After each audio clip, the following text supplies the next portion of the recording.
Wednesday brought news that dictator Kim Jong-un has ordered the reactivation of a hotline to South Korea that has been dormant for nearly 2 years, but also that he has ordered the construction of North Korea's largest missile ever, with an eye towards launching it on the 70th anniversary of the communist regime in September.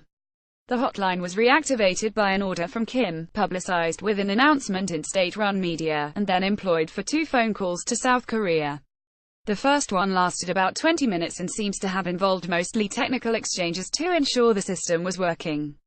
North Korea called for the second time about 2 hours later and said, "Let's call it a day today," as the South Korean Unification Ministry put it.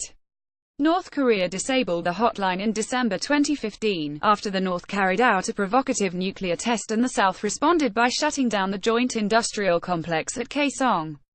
South Korea urged the North to reconnect the line on Tuesday to help arrange an Olympic planning meeting, which the South would like to hold early next week. The New York Times adds the bizarre detail that South Korea has been making daily calls on the disconnected hotline for the past 2 years, keeping the line warm and hoping that someone in the North would pick up. Since they never did, the South Koreans send important communications northward by either holding televised press conferences or shouting their messages across the border with megaphones. Both of these approaches would seem inappropriate for planning the Olympic Games. A spokesman for South Korean President Moon Jae-in welcomed the reconnection of the border hotline, saying it signals a move toward an environment where communication will be possible at all times. The government of the province where the Olympic city of Pyeongchang is located offered on Wednesday to send a cruise ship to bring the North Korean delegation to the Games if they decide to attend. The BBC finds it significant that the announcement of its reactivation was made not by a newscaster, but by Ri Sung-kwon, chairman of the Committee for the Peaceful Reunification of the Fatherland, essentially North Korea's version of the Unification Ministry. Ri made it clear that authorization to reconnect the phone line came directly from Kim Jong-un. Also potentially significant is that this particular phone line, one of 33 known to exist between North and South Korea, is located in Panmunjom, the border town where talks on the Winter Olympics offered by South Korea on Tuesday would take place. Kim used his New Year's Day address to signal a willingness to work on participating in the Olympics.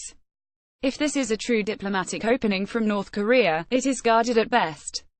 The New York Times notes that in addition to peppering his conciliatory New Year's address with the usual nuclear threats, one of which U.S. President Donald Trump famously mocked on Tuesday evening, Kim included his standard demands for South Korea to end joint military exercises with the United States and stop participating in the international sanctions effort led by the U.S.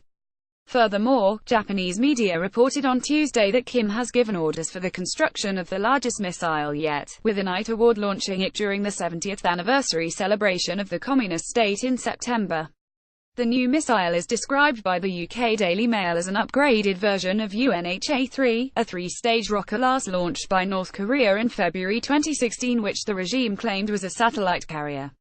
Despite these claims, the UNH-3 launch was widely seen as a disguised ballistic missile test. A North Korean defector said to be involved in the missile program stated that the new vehicle was ordered during a 2-day meeting of military and scientific personnel in December.